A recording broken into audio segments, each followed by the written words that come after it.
Hello and welcome to VEDA Day 9. I don't have a whole lot of time today, so I'm just going to do a really quick one-ish take probably, featuring a question from my Q&A book. This is from February 13th. It's not from today, sorry. But the question is, what's your favorite question to ask other people?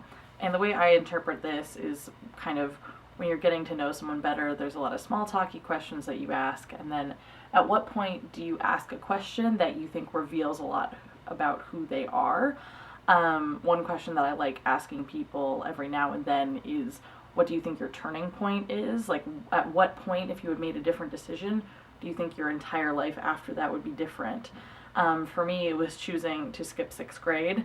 Obviously, I have no idea where I would be at this point. I mean, I'd still be in high school. That's where it would be physically. But I don't know whether I would end up wanting to come to the school that I chose or being interested in the same field that I'm studying or who my friends would be. Like, I just have no idea.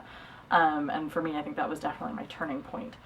That wasn't even what I wanted to talk about. What I want to talk about is, what question is the question that you think reveals a lot about somebody, that isn't too personal, so you don't have to know them too well, but you think it reveals a lot. Last year, 2013, I wrote that I often ask people if they're close with their siblings because it tells you a lot about their interactions with other people and their family dynamics, and that can often show you a lot about who somebody is and why they are the way that they are.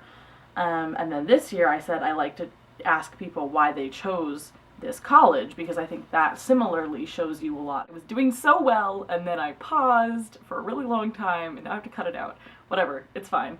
I think this is also interesting because it often hints to why they chose their major, because a lot of people choose their school based on their major.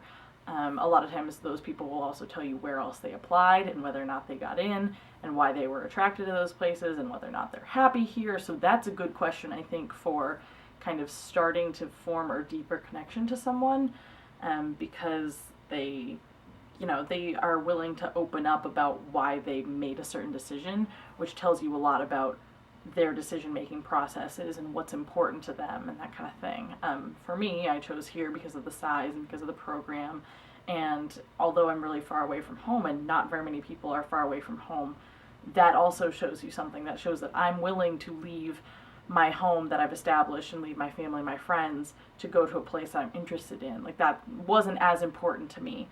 It also tells you a lot about the culture, though. On the West Coast, it's more common, I think, for people on the West Coast to go to the East Coast for colleges because there are more colleges on the East Coast. And people here, I think, are less likely to go the other direction, partially because kind of everything revolves around the East Coast. Eastern Standard Time is a thing that people will adjust time zones to, less so with the Pacific, although more so than the middle. But also there's just fewer colleges on the West Coast, and so it's less likely for you to go out there than to come out here. So yeah, are there questions that you ask people that you think get them to open up to you? What do you think certain questions reveal about who people are and why they are that way? I want to know what kinds of questions you ask people to get to know other people better. Yeah, and I'll see you all tomorrow for day 10. Bye!